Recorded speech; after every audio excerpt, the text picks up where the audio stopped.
नए नए गाना देखने और सुनने के लिए हमारे YouTube चैनल अन्नू म्यूजिक दर्री कोरबा को सब्सक्राइब करें और न्यू अपडेट्स जानने के लिए बेल आइकन के बटन को क्लिक करें।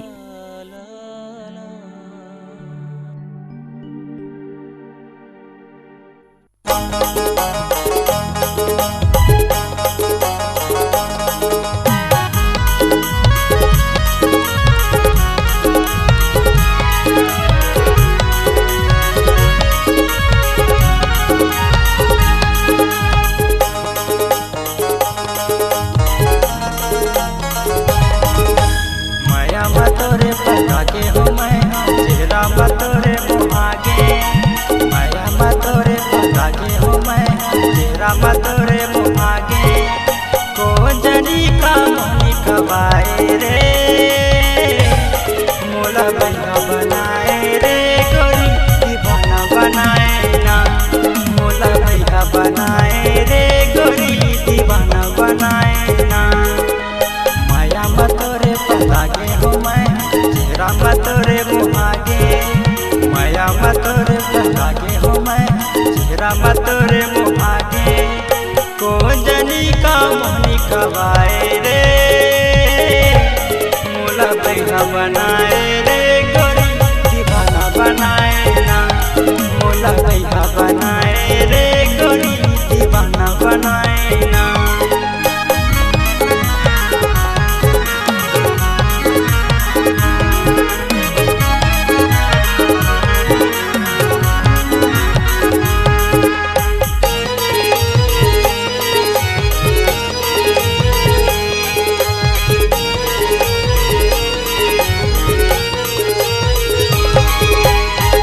मटक तोरे रेंगना हिरनी जैसे चाल हाथ में धरे है चूड़ी मोबाइल मोटे हदी खत लाल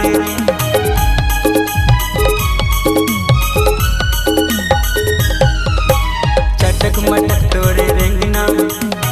हिरनी जैसे चाल हाथ में धरे है चूड़ी मोबाइल मोटे हदी खत लाल हाथ में धरे है चूड़ी मोबाइल गोटे हदी खत लाल मोला मोहनी खवाए रे गोरी का जादू चलाए ना मोला मोहनी खवाए रे गोरी का जादू चलाए ना माया मतोरे पतागे हो मैं चेहरा मतोरे मुहागे हो माया मतोरे पतागे हो मैं चेहरा मतोरे मुहागे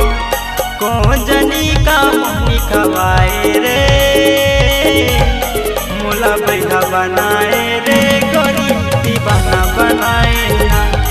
मोला भैया बनाए रे गोरी दीवाना बनाए ना।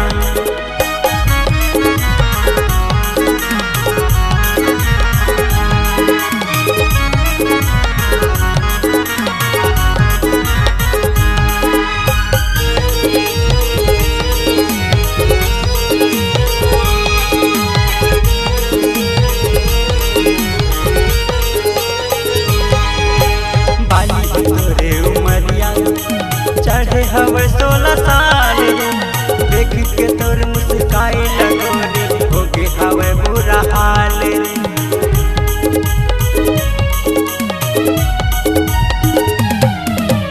बाली के तोरे उमरिया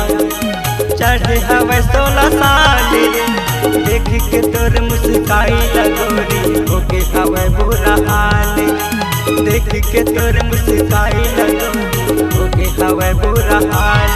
मोला संग मारे गाए रे गोरी तैहा मजनू बनाए ना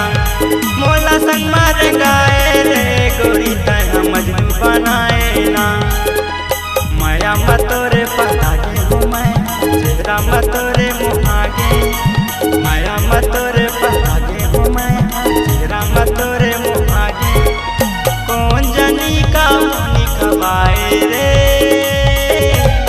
मोला भैया बनाए रे गोरी दीवाना बनाए ना मोला भैया बनाए रे गोरी दीवाना बनाए ना माया मतोरे पतागे हो मैं चेहरा मतोरे मुहागे माया मतोरे पतागे हो मैं चेहरा मतोरे मुहागे पाए रे, मोला भैया बनाए रे गोरी दीवाना बनाए ना, मोला भैया बनाए रे गोरी दीवाना बनाए ना, मोला भैया बनाए रे गोरी दीवाना बनाए ना।